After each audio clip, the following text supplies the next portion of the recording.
बताया और इनके भी वही सवाल थे जिन सवालों को आज शायद सोशल मीडिया के माध्यम से, आज शायद फेसबुक व्हाट्सएप ग्रुपों के माध्यम से तमाम लोग रख रहे हैं।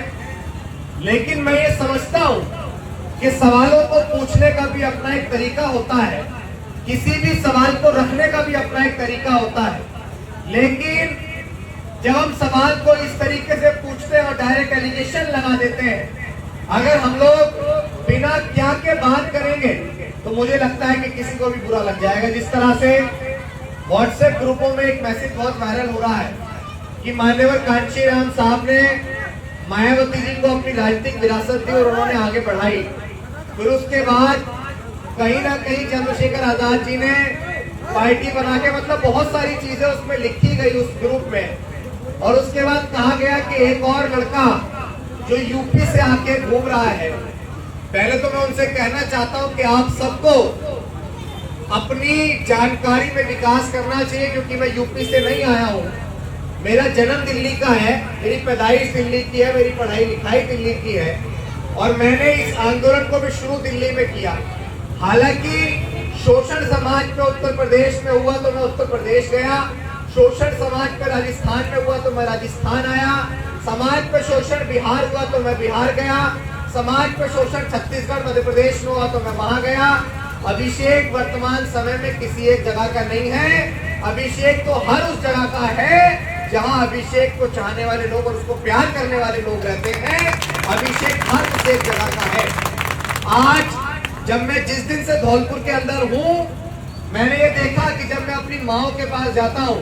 मैं बड़े सम्मानित बुजुर्गों के पास जाता हूँ और जब मैं उनको अपनी तकलीफ, अपनी पीड़ा बताता हूँ और मैं उनको बताता हूँ कि आज जिस समाज के पास बड़ी बेहतर राजनीतिक हैसियत होनी चाहिए थी, जिनके पास सबसे ज्यादा विधायक, सांसद, प्रधान, सरपंच होने चाहिए थे, जो समाज संख्या के आधार पे सबसे ज्यादा है, लेकिन आज उस समाज की हैसियत ये है कि आज हमें कहीं भी मूछे रखने पे मार दिया जाता है, आज हमें कहीं भी पानी का मटका छूने पे मार दिया जाता है, आज हमें अच्छे कपड़े पहनने पर मार दिया जाता है, हमारी महिलाओं को किसी के दरवाजे से निकलना पड़ता है तो वो अपनी गर्दन झुकाकर निकलती है। और जब मैं उनको ये तकलीफ बताता हूँ कि अभिषेक सिर्फ इसलिए घूम रहा है कि वर्तमान समय में समाज के जो लीडर हैं, जो समाज की जिंदा देवी है आदरणीय बहन कुमारी मायावती जी,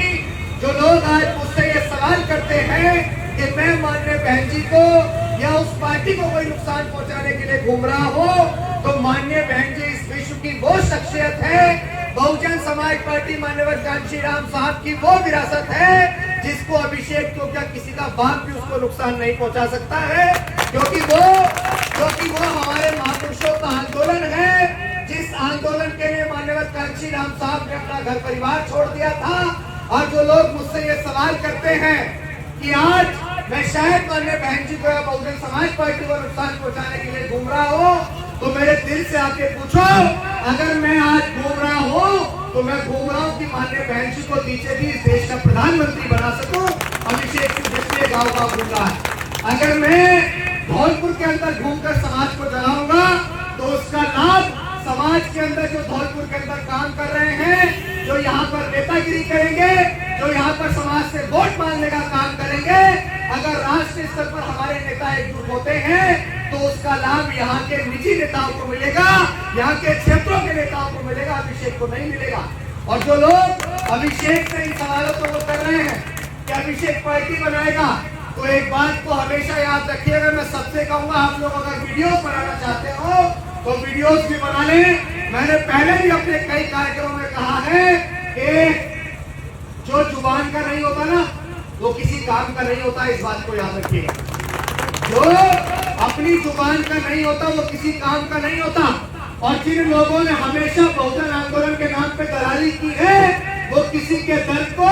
वो समाज की तकलीफों को क्या समझेंगे कि अगर कोई व्यक्ति अपने परिवार को 28 महीने के लिए छोड़कर निकला है तो वो किसी खुशी से नहीं निकला है, वो नेता बनने के लिए, चमकने के लिए नहीं निकला है, वो निकला इसलिए है कि आज भी हमारे समाज के नौजवान, आज भी हमारे समाज की माताएं बहनें, आज भी हमारे समाज के बुजुर्ग 2 वक्त की रोटी कमाने के लिए मोहताज हैं। अगर हमारे समाज का व्यक्ति धौलपुर के किसी गांव के अंदर रहता है तो उसको बेहतर शिक्षा हासिल करने के लिए जयपुर जाना पड़ता है, उसको बेहतर शिक्षा हासिल करने के लिए दिल्ली जाना पड़ता है। लेकिन हम घूम इसलिए रहे हैं कि अगर मायावती जी और चंद्रशेखर आजाद जी एकजुट हो जाएंगे, अगर समाज के वो विश्वविख्यात नेता एकजुट हो जाएंगे, तो जिस विचारधारा के खिलाफ हमारी लड़ाई है, अगर वो दोनों नेता एकजुट हो जाते हैं, तो इस राजस्थान के अंदर ही नहीं, आपके इस जिले के अंदर ही नहीं, यहाँ बल्कि चंद प्रदेशों के अंदर नहीं, बल्कि देश की उस गति पर, जिस गति पर बैठाने के लिए,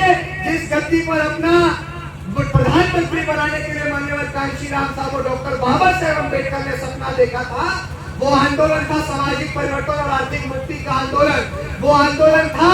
जो मांगने वाला समाज है वो देने वाला समाज बन सके। वो आंदोलन था कि जिस समाज के सर पे फूस का छप्पर है वो भी बड़ी बड़ी कोठियों में, बड़ी बड़ी हवेलियों में रह सके। मैं आपसे सवाल करता हूँ मेरी माताओं बहनों, कि आज भी आप कहीं ना कहीं दूसरों के घरों में जाकर काम करते होंगे। आज भी आप कहीं ना कहीं जब आपके पति सुबह कमाने जाते होंगे, जब शाम को कमा के लाते होंगे, तब आपके घर में चूल्हा जलता होगा। मैं आपसे पूछता हूँ कि वो भी आपकी तरह इंसान है, जो लोग अगर एक साल न कमाए तो उनके घर का चूल्हा नहीं बुझेगा, लेकिन आप भी इंसान है कि अगर आपका पति एक दिन न कमाए तो शायद रात को आपके घर का चूल्हा नहीं जलेगा। आज मैं उन तमाम नकारात्मक सोच रखने वाले लोगों से कहना चाहता हूँ, जिनकी सोच नकारात्मक हो चुकी है, जो सिर्फ सवाल करना जानते हैं, जो काम करना नहीं जानते हैं। अरे मैं खुलकर कहता हूँ कि ये धौलपुर तो क्या, ये राजस्थान किसी के बाप का नहीं है। अगर मेरे समाज को यहाँ पर मेरी जरूरत है और उसको मैं चलाना चाहता हूँ,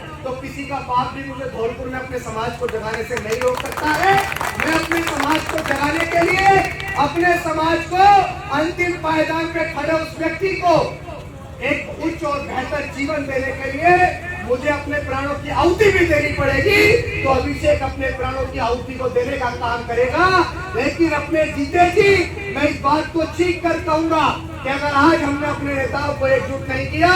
तो आने वाला कल इतना भयानक होगा कि जो लोग मुझ पे सवाल उठा रहे हैं उनके मुंह में जुबान भी नहीं रहेगी। जो लोग आज मुझसे सवाल कर रहे हैं, फिर वो अपने आप से भी सवाल नहीं पूछ पाएंगे। अरे अगर आज मेरे जैसे ईमानदार कार्यकर्ता पे, अगर आज मेरे जैसे ईमानदार व्यक्ति पे आज आप सवाल करोगे, तो आने वाले चंद सालों में जब मेरी सच्चाई सबके सामने आएगी और ये पता लगेगा कि एक नौजवान अपने घर को, अपने परिवार को छोड़कर एक सच्चे आंदोलन को लेकर चल रहा था, तो आपकी आत्माएं, आपकी रूह आपको कचोटेगी, आपसे सवाल करेगी कि एक नेता नहीं था, वो एक समाज का बच्चा था जो अपने घर को छोड़कर अपने समाज को जगाने के लिए घूम रहा था। मैं फिर आज आपसे कहता हूँ कि अगर अभिषेक भविष्य में पार्टी बनाता है तो आपका जूता होगा और अभिषेक का सर होगा, इस बात को याद रखना। मैं अपने समाज में कोई भी खंडन करने नहीं आया हूँ, मैं अपने समाज की कोई एकजुटता को तोड़ने नहीं आया हूँ। अभिषेक व्यक्तिगत विधायक बने, सांसद बने, उससे क्या लाभ होगा? अरे मैं तो चाहता हूँ कि इस देश में 543 सीटें हैं, तो कम से कम 400 सीटों पर डॉक्टर अम्बेडकर को मानने वाले सांसद बैठे हो, और इस देश में जहाँ आज आपके अधिकारों का हनन करने वाला नेता प्रधानमंत्री नरेंद्र मोदी बैठा हुआ है, वहाँ आपके समाज का व्यक्ति डॉक्टर अम्बेडकर को मानने वाला व्यक्ति प्रधानमंत्री बने। अभिषेक का जीवन पर्यंत संकल्प यही है, अभिषेक कोई पार्टी बनाने नहीं आया है। और जब मैं अपने समाज के बीच में घूम रहा हूँ, मैं अपने समाज के